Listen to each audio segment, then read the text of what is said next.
Good evening, and thank you for tuning in to another edition of What Do You Think? My name is Bill Morse, and this is normally a call-in program. But this evening, Thursday, January 20th, it's pre-recorded. So next week, the program will be live, but this week, January 20th, the program is pre-recorded. So, I hope everybody's doing well out there. And something came to my attention. It was sent to me by a friend, a video that was made. As some of you know, I do go to church. I was raised a Catholic, and while I'm not 100% behind all the doctrine that has been passed down through the ages, and there are, like with any group made up of human beings, there are darker chapters and areas that even currently need to be addressed. I do believe in the gospel. I do believe in the message of spirituality, and that generally has done well by me and by other people that I've known. So, I go to church here in Bellows Falls in St. Charles, and it came to my attention through a video that there is another Catholic parish north of here in Springfield called St. Mary's, and it is part of Holy Family Parish. By that I mean there are a couple of churches within one parish, one being St. Mary in Springfield at 10 Park Street, I believe, or is it Pleasant?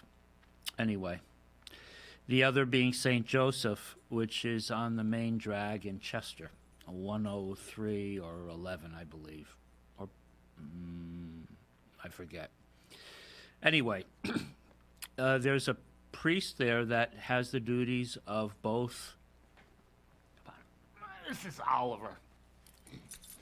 Oliver came with me today because Carla doesn't want him in the house anymore. Anyway, so if you are a parishioner at St. Charles here in Bellows Falls, especially Saturday night or Saturday afternoon Mass, you've seen Oliver with me. So Oliver is here. And he actually went to St. Mary's with me last Sunday.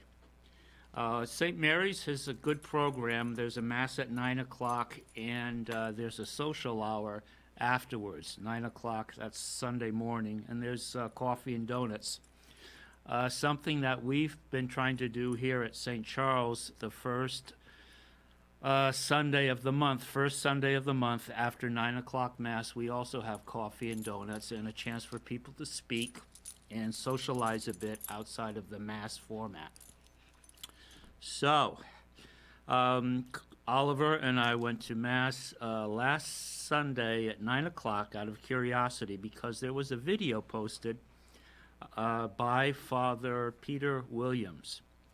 And the video details a challenge that he and the parish are going through right now with regards to upper church administration.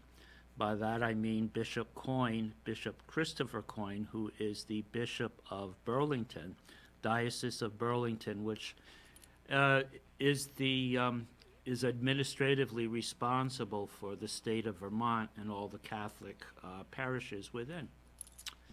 So we went, and first thing you notice is the church is rather full. It's a smaller church than St. Charles. St. Mary's is smaller, a little bit more newer perhaps. Beautiful building still, brick, stone, and wood. And Father Peter, as he is known, said the Mass. I appreciated seeing people's faces, and I appreciated people actually standing or sitting or kneeling not far away from me. I think part of the experience of going to worship or to just celebrate life with other people is seeing the expressions on their faces, and also being within, a handshake away if that's appropriate. So, and then there was a nice social hour or half hour afterwards with coffee and donuts, and I met a number of parishioners. And Oliver also met a number of parishioners because, fortunately, there are a lot of dog lovers in not only St. Charles, but also St. Mary's in Springfield. And Oliver is pretty well behaved. I think he senses what's going on and the spiritual aspect of why we, or most of us, are there. So, the video we're going to see that someone sent to me is made by Father Peter. If you go to St. Mary's Springfield on YouTube, you'll pick up a number of videos posted by the parish, St. Mary or Holy Family, Springfield, Vermont. And you'll see a number of other masses or other events that are filmed. This is a 10-minute video that we're going to see, and it explains a series of events that has happened at the church in which Father's role as pastor has been questioned by the bishop. And without any further ado, I'm going to ask our friend on the other side of the glass if they could roll the film.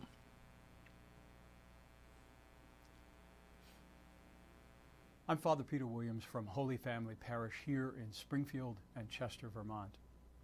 I'm coming to you today to give you an explanation of what's been happening over the last several months.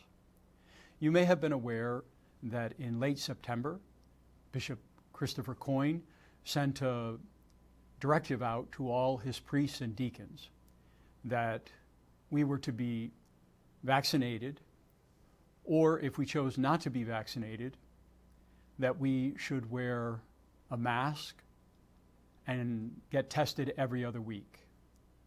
The mask would be worn at all masses, all other ministries, even when I met with people individually or in groups in the rectory. At the end of that letter, he said that he was leaving it to our honor, to the honor system, to either be vaccinated or to comply with his mask and testing directives. And he considered a matter of obedience. I quickly responded to him because he made it a matter of honor and obedience. I quickly responded to him saying that I would not wear a mask or get tested. At that time, he got back to me and said that I had 14 days to comply or he would suspend me. And he cited a canon in canon law that had all the penalties from being suspended to being dismissed as a priest and even excommunicated. I employed the help of a canon lawyer who is a very good canon lawyer and is known throughout the U.S. As a very good canon lawyer. He has become my advocate and my lawyer, and so now when the bishop and I correspond, it goes through my canon lawyer. I'm coming to you today not to get your opinions or take a consensus about whether or not I should be vaccinated, wear a mask, get tested. People have their own ideas about those things, and that's the way that I prefer to leave them, that each and every person is in charge of their own medical treatments and can make decisions for themselves about their medical treatments. I would say that since COVID has come on the scene, I haven't been sick, I haven't gotten a cold, I haven't gotten a flu, and I have chosen to go the route of boosting my immune system and being in the best physical health that I can be. In fact, in that time, I managed to lose some weight and to exercise more regularly, because I know that that has tremendous effects on boosting our immune system and being healthy. I recommend that each and every person look to their own health. And being more of the ilk of a patriot, and being one who is in supportive of freedom and personal rights, I balk at any incursion into my rights as a human being, certainly a U.S. citizen. And that was my objection when the bishop started directing matters of my health. My lawyer has, my canon lawyer has a whole strategy that he is employing to be of assistance to me, and certainly I hope it is effective. Since the letter where the bishop informed me that I would be under canonical suspension if I did not comply, the diocese has also asked me to resign as pastor of Holy Family Parish. I have no intention of resigning as pastor because that is my job, that is what I do. And according to canon law, I have rights as a pastor to retain my position until the bishop removes me, and that would be according to a whole canonical process. And so I have instructed my lawyer that we would follow through to the end of that process. From mid-December, my canon lawyer informed me that we should be ready, both he and I should be ready to go to the diocesan offices or some appropriate place where the diocese would then show me what they had, what materials they had, and what their case was, essentially the discovery phase of this canonical process. It got delayed, I believe, because of a variety of issues, and so thankfully I managed to get through Christmas still being here at Holy Family Parish. About a month ago, I learned that my family had joined with Bishop Coyne and the Vicar General in advancing the case that I was seriously ill and my liver function was failing, and that had severely impacted my mental capacities. Now, I'm not aware of how my family members made that assessment. All they needed to do was to watch the videos of Mass that we have ongoing or give me a call, none of which happened. Needless to say, now the case seems to be revolving around my health and my mental health. If I could just take a moment and mention how this has affected me personally. So I decided, with advice of my lawyer from the beginning of October, that I wouldn't say anything to people in the parish, and that I would just try to make life as normal in the parish as I possibly could. One of the things that I realized over time is that that's a great burden to carry when you always know that the bishop and the forces in the diocese are trying to have you removed as a pastor while you're carrying out your pastoral duties. And then a month or so ago, when I became aware of my family getting involved, it broke my heart. Ironically, the status of my heart has very little to do with my overall health, because I am in very good health and continue to feel as good as I've ever felt. Which brings me to the action point of this video and this process. My lawyer had suggested that I gather some names of people who would be willing to testify on my behalf and write a letter on my behalf. Now, it has always been my practice as a pastor that I would have special groups among the parish. They may form themselves, and that's fine, but I wouldn't have special status for parishioners or a group of parishioners. So I'm asking all of my parishioners, if you are inspired or if you are interested, to write a letter on my behalf stating how you think I'm doing as a pastor and how you would evaluate my mental health. These letters will be collected at St. Mary's here, so if you want to address them to the bishop, but they would be sent to St. Mary's Parish at 10 Pleasant Street, Springfield, Vermont, 05156. I understand that I'm just giving you basic information, but essentially this is what I know for now. You may have many questions.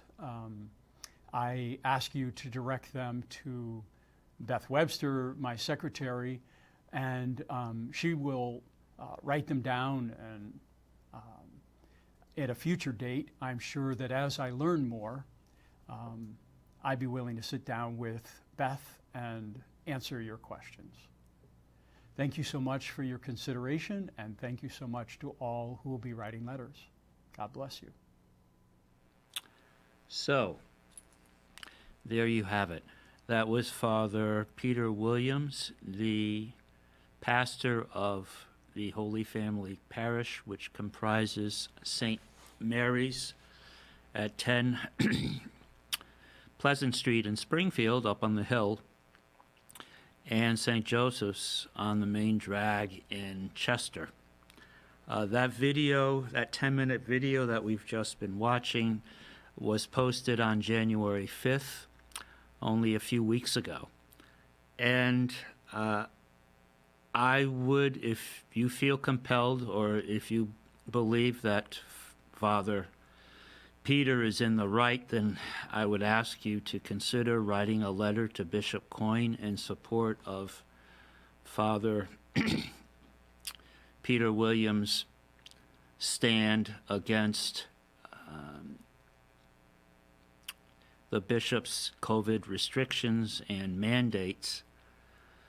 You can address letters to Bishop Christopher Coyne, Diocese of Burlington, at 55 Joy Drive in South Burlington, Vermont. You could probably send it without the zip code. I don't remember off the top of my head what the zip code is, but the letter will still arrive in the bishop's office. And I think the letters count, especially from parishioners, people that have seen or heard Father Peter Williams in action, and believe that he has the choice, as do all clergy, as to whether or not they get a vaccination, have an experimental drug put into them, or go through continual testing, which is also an option that the bishop gave him.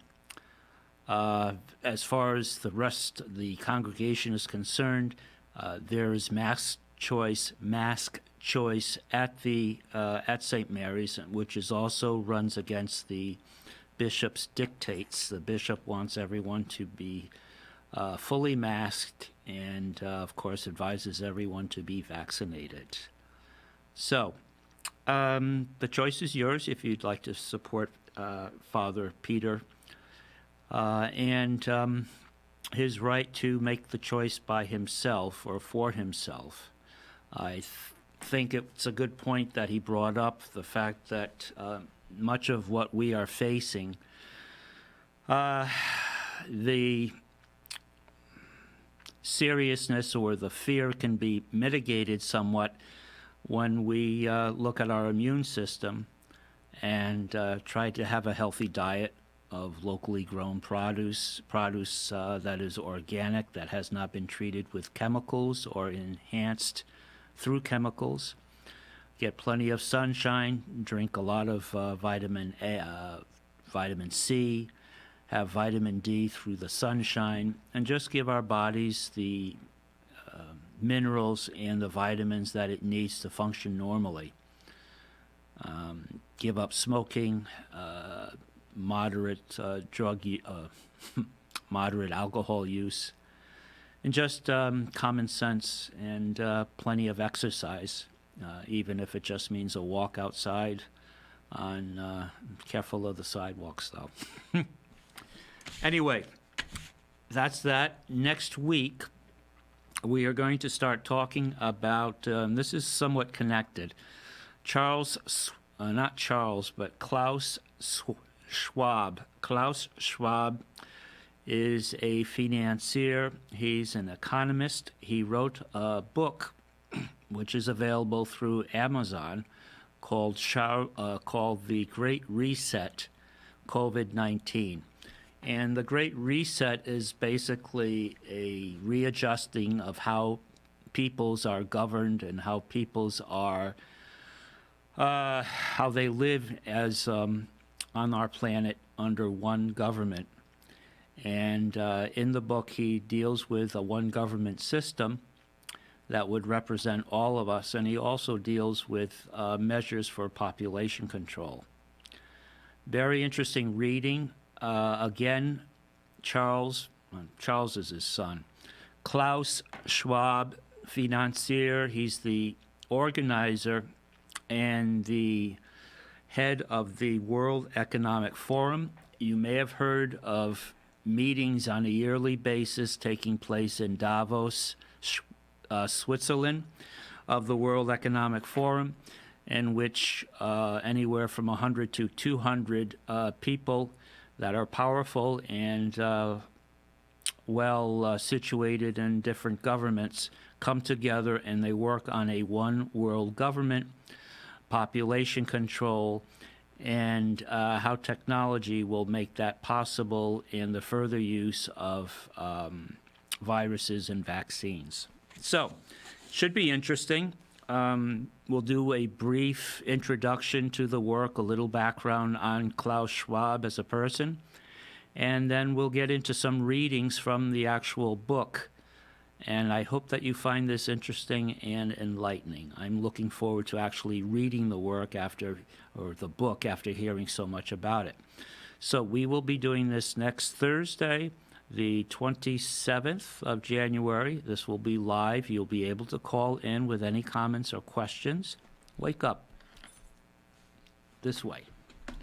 We're going to say goodbye in a minute, okay? And so I invite you to tune in. I think it's going to be very interesting, and it will tie in a lot of what's going on in the world, a lot of what has people angry and frightened. There's a reason, there's a general reason behind what's going on today, and it seems to be part of a plan that's in this book, or at least there are a lot of very interesting parallels.